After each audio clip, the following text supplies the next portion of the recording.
It is time, ladies and gentlemen, for the rematch here in WCS Winter as we get ready to move to that decider match for day 2 of Group B, WCS Winter's initial stage. My name is Fear Dragon. I'm joined by Nathanius here at the desk, our skin expert, I believe. Yes. Okay, I'm not in control. We won't. You're not. There's so many great skins in StarCraft these days, Fear Dragon. You know, it tickles me pink, but I play with the color blue in game, so I think these skins actually look a lot better. Okay, Special I was like, where's ones, the tentacle? the Special Forces ones I think actually look a lot better with the blue for the Terran, personally. Speaking of the Special Forces skins, I believe that we actually even have on display here the Special Forces Barrack skin. Is this one of the ones that you have on, Nate? You know, it's built for speed. You know what I'm saying? When you're trying to drag out that stalemate after you make a poor decision, try to force a base trade even though you don't have a starport because you actually just have 3 barracks and they're outside your opponent's base. At least your barracks look cool when you float them to the corners and go, you know, get your Lunchables while you wait for them to build a Stargate. So, yeah, I like it. I'm a fan of it. It's a pretty nice skin, and of course, if you guys are interested, you guys can pick up your own war chest. Part of the proceeds do go to WCS Esports, which is Blizzard StarCraft Esports in 2019, StarCraft initiatives. Really great way to support the StarCraft esports scene. Yeah, a lot of streamers have been partnering with the War Chest program this season as well, so you can get your War Chest experience by connecting to the Twitch extension as well. And somewhere on the screen right now, actually, if you have your war chest, it's like over here or like over there somewhere. It could double up, you know, just expand it over my face. Don't even have to look at me anymore. I'm just saying there's a whole lot of cool stuff at this season's war chest. Building skins. First time that we actually have building skins in StarCraft. But I can't, my big hope, since we got the mercenary unit skins in one of the previous war chests, is I want mercenary building skins. I want blades on all my buildings next that do not, you know. I want cosmetic giant knives. I want my buildings to do melee damage. I want my supply depot to have a giant bayonet sticking out of it that it cannot use. Here's the schedule. Here's what we've done. Here's where we've been, and here's where we're going. All right. As you guys can see, we have had an awesome day so far in WCS Winter Europe, but we have one last match for Group B left to play out. It's going to be that rematch, as mentioned before, of HeroMarine versus SKillous. SKillous was able to upset HeroMarine the first time. We'll see if he can do it again, and if HeroMarine has learned anything, I saw he's been extremely active on the TeamLiquid.net forums. Oh, yeah. Seeking out advice from experts on Terran versus Protoss, such as Marine Lord as well. Marine Lord. A lot of really skilled and talented individuals in that TeamLiquid.net thread. But the way those individuals discuss the game, honestly, I feel like SKillous should be reading that and seeing how all the millions of easy ways he can win this matchup are as well. That's the real takeaway here. We'll have to see what he's learned during the break as we move into the top left-hand corner of the map, top of that blue Terran player who's one of those SCVs is missing right now. It is going to be Mouse Esports' HeroMarine. Big Gabe making the comeback after Shadone did not know how to deal with the Freedom Bringers. And in the southeast, we have the red Protoss player who gobsmacked him at the start of this group. He is SKillous.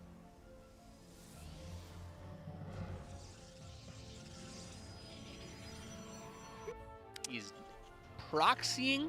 I've never seen this before in Terran vs. Protoss, Fear Dragon. I didn't know you could do this. I thought that Terran had to build all their buildings in their main base. It has to be within like 5 range of a supply depot last time I checked, but apparently not. That's not a thing anymore. Okay.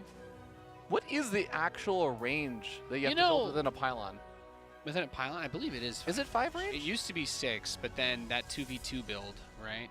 Oh, I thought it was it was actually a nerf originally that happened. It was during Wings of Liberty. Yeah, it was a 2v2. It was because in 2 versus 2 you had the Overlord float, and then the pylon on the low ground was out of sight of range of any unit that was on the high ground. I do vaguely remember. It was for 4 gates. Yes. I thought it was a 1v1 4 gate, and it was because originally at the time you could still warp in on the ramp in Wings of Liberty when they nerfed the pylon, and then they just never returned it to the original radius. Yeah, it's one of the few balance changes they've ever made because of 2v2. Yeah. Very cool. Now, SKillous, unfortunately for him, is just not even going for the probe scout after the gateway. So he looks like he's probably going to rely on an adept scout. Nate, how bad is it if your Adept... Well, I guess the Adept is not going to be out in time for the Reaper to even move forward. It's one of those weird things because people were talking about how, like, oh, we want to make Terran's proxy less. And they're like, well, the Adept nerf will surely make Terrans feel less motivated to proxy. But now it just means you have 3 more seconds to try and kill probes. So let's see if Big Gabe can get a couple of workers. The ideal scenario here is that you get at least 3. Anything more than that is money in the bank. If you do not kill at least Ooh, nice 2, wall. that's pretty bad. Pretty sick pickup there. Saving those 3 injured probes. That's really, really bad for the Terran. You absolutely have to get those couple worker kills. Otherwise, that early Nexus starts to generate a lot of value for a Terran who delayed their economy, who delayed their expansion. He's got the command center, but he's building it in the main, so he's going to have to float it out because he's worried about a possible counterattack. We have the tech lab on the factory, and you kind of want to get tanks, but you also want to get a Cyclone early on because it can push things away. But if you do get that Cyclone, then you're also worried about the other stuff that can come after you since they are so frail. It's a weird spot. Okay, shield battery's not finished up, so the Reaper does snag another probe kill. I believe, again, this is that second Reaper that he's made. The Adept makes its way across the map. Is that SCV sometimes going to be in range of the Adept? Yes, yes it will. Okay. Not going to be a concern for now, though, because the Adept does not want to push its luck. Doesn't know how far along that Cyclone is on production. The Reaper is still getting some additional scouting in the main base, scouts out the Robo, but only softening up probes, not actually killing any. Yeah. I'd like to see the Raven out of this starport that he's built, but it's going to be Cloak Banshee. There is an Observer being built out of that early robotics facility, so I'm not expecting insane value out of it. Of course, the Observer could be caught on the other side of the map. It is something that happens. That gas investment delays the factory from doing another siege tank, though, or a Cyclone. And now the Observer is just going to see everything. It's kind of hard. You know, the Cyclone damage output without mag field accelerator, not really enough to kill units like that. In the open field, you can get a lot done, like it with the Observer. That's a really nice grab, actually. If now, I will note that I believe SKillous was the player that was going for these quick 3 Observer openings in his previous series versus HeroMarine. So with a second Observer on the way, we might even have a 3rd Observer on the way after this since he's already made his Warp Prism. This may not be a big deal, but with Cloak Banshees on the way, this could not just be really good offensively, but if he really needs to, it could be a really good defensive measure as well. Yeah, you say that, but then there's also people who do the 3 billion APM technique where they just pick up the units that are being attacked by the Banshee in midair. Yeah. Which is extremely awesome. Wow, the Cyclone actually gets the the siege tank was not sieged up either. The Adept shapes through and gets the Cyclone. That is going to be a bit of a problem here for HeroMarine. Yeah, I mean, you just play hot potato with the Warp Prism, and what's he going to do? Well, the Banshee's doing some damage on the other side of the map, and by some damage, I mean very minimal, because the shield batter healing up some of the probes. It looks like we have more shield batters going up inside the main base. The Observer's on the other side of the map. If he really needs to, he can recall that, but he has a second Observer as well, and this Banshee is not going to be able to stay cloaked from these Stalkers. Yeah, he's got the Observer over there. Picks it off. I'd love to see him continue to be aggressive here. Lift up into the main base with the Prism. The tank is only covering the west half. He could go east to those add-ons, and he could just pick away at the tech lab, pick away at the reactor, get the supply depot. Every bit that you can chip away from a Terran here while your 3rd Nexus is in production is cash, money, cash, Fear Dragon. Yeah, that snipe off on the Observer is really nice. So these siege tanks really pushing on forward. The Stalkers, a lot of the units died to that. I don't know if that was worth a siege tank. 10 probes died as well during all of this. Somehow that Banshee came. I think it was just the Banshee harassment from earlier. Yeah. I think it found a probe that was building the 3rd base, so the counter stayed on our screen a little longer. It wasn't another 10 workers, I think. I don't know, man. Yeah, only. But he's ahead 43 probes to 31 SCVs, which is huge for this point in the game, considering that he's also just burned a few of his mules as scans to deal with the Observers that were in his base. He's got the Raven now, which is going to help. He wants to make that Marine tank push. It's just the 1 tank, actually. Not going to have an insane amount of firepower. But there's really not that many units over here for SKillous. He's got a couple units in that Warp Prism, and a few Stalkers making their way from the main to the natural, but there's no push is here. No stim, no combat shield. That's a pretty YOLO maneuver that's being brought over here. He's got to try to get bunkers up, surely. I mean, if there's only 6 Stalkers on the map, He's going to be able to depower the shield battery. Marines are good units. I mean, if he actually really pushes in, he could even potentially get in on top of that Twilight Council, Yeah, you're pylon, right. cancel charge. Yeah, Big Gabe actually has a good opportunity here because the Raven's also going to be extremely useful. If he brings down the Immortal, he can use Interference Matrix. Auto turrets will, with the Marines, just annihilate the probes. He needs charge, but it's not. It's unpowered. Yeah. I actually think that he's already been broken at this point. HeroMarine setting up the bunker, the siege tanks doing the damage. One siege tank goes down, but the second one's going to survive, and so does HeroMarine. GG. These big pushes after the proxies. It always looks so dangerous because it really is just a matter of like if charge is able to finish, and at that point you're like, was it just because the Twilight was in the natural? You know what I mean? Being able to depower it like that, really brutal. And I like the Raven turret usage covering the backside there. Oh, yeah, yeah. I love that HeroMarine is just mixing it up from what he was doing in that first series, because I know you and Jeff were talking a lot about this, but we've been seeing that same 2 barracks siege tank push so many times just throughout the past 2 days. And seeing a bit of that mix-up going into things like the Banshees and stuff, it showed that it really can work out well versus SKillous. Yep. Yeah, that's just the way the matchup is played, right? You proxy the barracks, and when you proxy barracks versus Protoss, your goal is to force them to spend their chrono boost on units, because reason why it's difficult to play the Reaper expand versus the gate before, or excuse me, the Nexus before gate expand, is that chrono boost scales really well in the early game. You get your probes out super fast, and then you kind of in this awkward spot where you're landing that natural or you're finishing the natural and the Protoss is half saturated. But the Proxy Reaper keeps the chrono boosts off the Nexus, and you're ideally supposed to get 2 or 3 probes because there is nothing there to defend against it. Really, I thought SKillous did a marvelous job of holding early on. Killing the Reaper really quickly with the probe on hold position to block the pathway off. But he lost 2 Stalkers and the 2 or 3 Adepts when he was doing that poke. Yeah. I think you get the Terran to lift off. I don't think you warp in there. Just use the 4 Stalkers in the Prism, keep poking. If there's no Viking, just play around the Prism completely.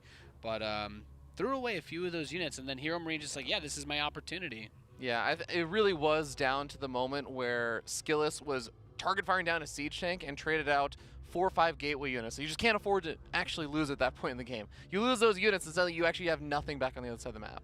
Yeah, it's difficult. It's difficult because the thing is, you wonder if the Terran's waiting for an upgrade or something like that. And in this situation, there was no upgrade that he was waiting for. It's just, no, I got 3 barracks. I'm just going to build naked Marines. I just have units. 1 tank as well with the initial shove out that he did.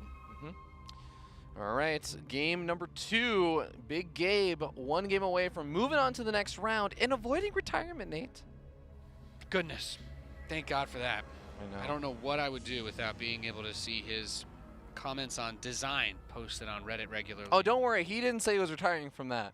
Okay. Oof. Okay. Starting Glad down to have here that confirmed. in the bottom right-hand corner of the map, we have the blue Terran player from Mouse Esports sitting up 1-0. It is HeroMarine.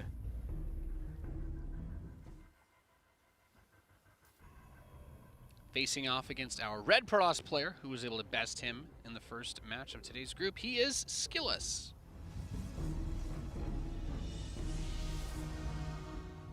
Still really impressed with this play from earlier on today, but a lot of that play was in the mid and kind of late game. He had some good micro and stuff during one of his big attacks, and also kind of like the counterattacks that he did when HeroMarine got him into a bit of a iffy spot. But the thing that really impressed me again about SKillous was when he got up to 3-4 bases safely, and then he was able to really snowball. So maybe HeroMarine's idea is make sure he doesn't go for that siege tank push that SKillous is prepared for. He was very close, in my opinion, to being able to hold that in the last game.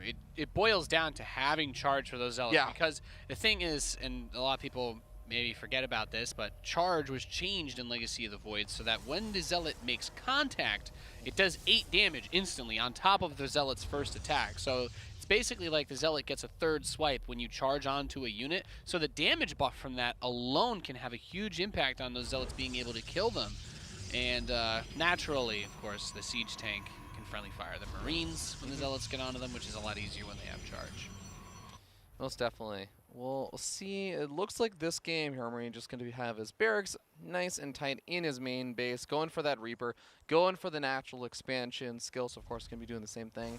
SKillous has definitely been the player that mixes things up a lot less, seems like. He's going for good old standard stuff. Chrono boosting out a Don't hate it. adept. Not going to go for any scouts. Once again, just relying on that adept. Yeah. I don't hate it. This is another one of those maps where the Reaper only has one way in to the base. It's just through that front door. There's no cliffs that it can really jump up until it's past the natural. And at that point, the adept is on you. So we'll see where SKillous goes from here. Is the Twilight Council following up? So it's not going to be crazy fast. Yeah, the way that you'll normally see a lot of pros players, and even SKillous a lot of the time, open up with from here is you go into Blink. But there was that one game where he did see that he was going to be up against fast siege tanks and stuff and the big push out. But it's not going to be that this game.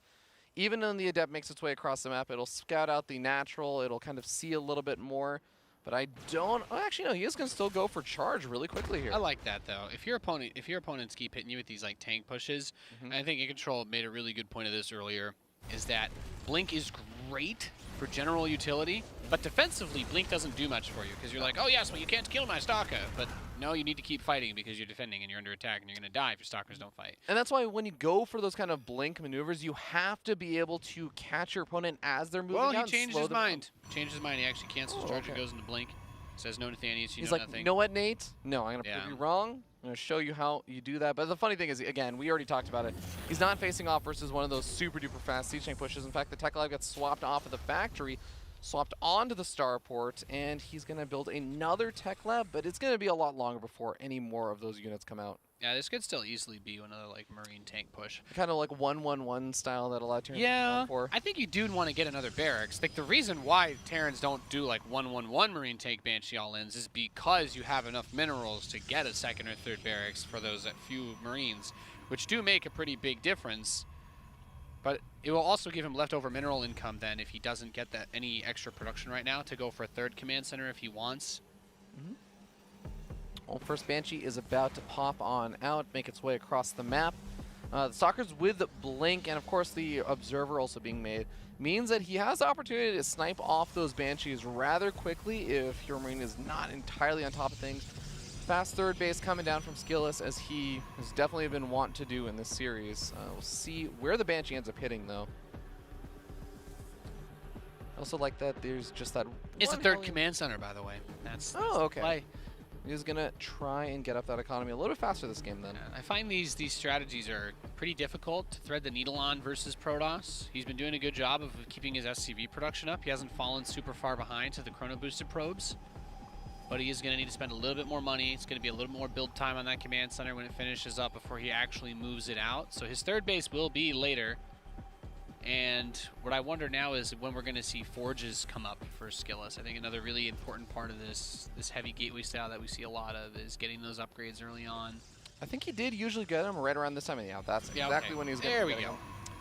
There we go. Now, while SKillous is going for the same kind of build as he went for in the first series these guys played, like you said, HeroMarine going to be playing just a little bit differently. Of course, having the Banshees there to do some harassment and just kind of keep SKillous a little bit more under control potentially is going to be a big boon to him. He is sitting just back with this Banshee. Has a second Banshee as well as making away along the top side. So it seems like he probably wants to sync those up, main base and natural, and see if SKillous is maybe a bit out of position. This is the way to do it. If you're going to do it, hit with both at the same time. That way, the Protoss player has to stretch out. You need to see where the observers are, where the defensive units are. There's no shield battery in the mineral lines. Shield batteries can really buy you a lot of time against Banshee harass. Neither base protected. So these Banshees going to town in the main and the natural. I think the natural, some of the probes might be able to get in range of one of the batteries, but 8 probes picked off is great. There's still 2 more. Mining any assimilators in the main that the Banshee can get for HeroMarine. And this puts him into a really sweet spot. That's exactly the type of play that you're looking for. Terran player ahead of workers against Protoss is always a good time. Oh, this is a golden position right now for HeroMarine. He's still getting more damage done. Stalkers finally blink forward and try and snipe off that Banshee. I think he's going to be able to maybe... Oh my god, he doesn't get it. And the other Banshee's still alive, trying to find damage. This entire time, the Stalkers are on the other side of the map, ready to try and poke in and try and put some harassment on. He was Can't do anything. so unprepared for this Banshee maneuver. The 16 probes is devastating. And you see, the thing is, the downsides of stuff like this is the chrono boost between the forges and the next side, trying to rebuild those workers. You cannot chrono everything at once. So rebuilding the workers takes a lot more time than you might typically want it to. If you want to chrono boost out the workers, then you're not chronoing the forges, and that's it's painful because all the probes he's going to spend another couple hundred minerals on. Could have been a few more gateways to try and do a big push or get that 2-2 amped up. Yeah, I mean, the style that SKillous is going for, it's almost a little bit reminiscent of how a lot of Zergs will play, right? Where you have a few units that are there, like a Mutilus flock or something, that try and to buy a little bit of time. You get your economy going behind it, and you kind of have to choose. Are you investing in that economy and investing in tech and stuff, or are you getting up more units? And right now, he's only got Stalkers. Stalkers don't win fights like this, Nate. He needs to actually get up to the rest of his tech, and he has been delayed from that because of the Banshee harassment. Yep. It's really hard. That mineral account ends up meaning something when a huge part of what makes this composition work is charged zealots and being able to add in a lot of them. The 2-2 is extremely important, though. So dumping the chrono boost into that is really what I want to see. He's getting the 4th Nexus up. The big gateway brawler style can work. Needs to be very aware, though, because this attack is coming, and he needs to get the zealots out. Dark Shrine boots up, but I don't know if he's been investing enough into his actual army for him to be able to defend against this next attack. That Dark Shrine almost feels like a little bit of a Hail Mary play, and there's been a lot of scans coming down from HeroMarine, which I say in the sense that there might not be as many scans, but I just don't know if he can survive long enough for Dark Shrine to finish. Those take so long to come up. He needs the 2-2 right now, and it's still pretty far away. Gets a good mind bait. It's a good mind bait there. There's the next big warp in of Zealots. That pylon's actually really important. Denies the warp in, and now the Stalker's soft underbelly is exposed to the bio. Yeah, HeroMarine is just pushing forward. There is nothing here. He's maybe looking like he wants to recall some of these units over, but I don't think there's actually anywhere to run. The Stalkers go down. The Zealots on their own, they can't actually handle this. He did build that 3rd Nexus, keep in mind, but the problem is he just doesn't have anything that can get rid of the army. Having the Widow Mines held back to cover the siege tanks approach forward, so crucial, so important. And SKillous had a lot of stuff going for him. He gets the Prism harass. This is really nice. He's going to kill a lot of SCVs, but thing is, Fear Dragon, killing SCVs is not how you defeat a Terran player. Oh boy, the Warp Prism potentially getting Focus Fire down. No, it looks like HeroMarine focus on the other side of the map. He could maybe warp in some DTs and turn this into a very weird base trade, but that is so difficult. Gonna need a lot of DTs, and there's a scan. Goodbye. Yep. And goodbye. Widowmines take care of that. DT's warped in the main base. I think that there are still a lot of scans left over. Scans available. 3 orbital commands. 2 more still left. He's juked some of the other scans, and he's like, okay, well now you got to scan at home, and you got to scan inside your own base. But then think about it this way. Imagine the DTs do clean up some of this. Then you're still in the spot where you don't have the economy. You've lost a lot. He actually is ahead on workers. And he still has the upgrade advantage.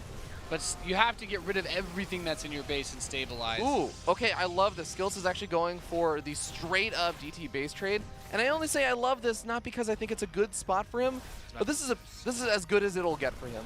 Does it have another scan? The turret? Oh, turret. Oh, yeah. Both of those DTs should die.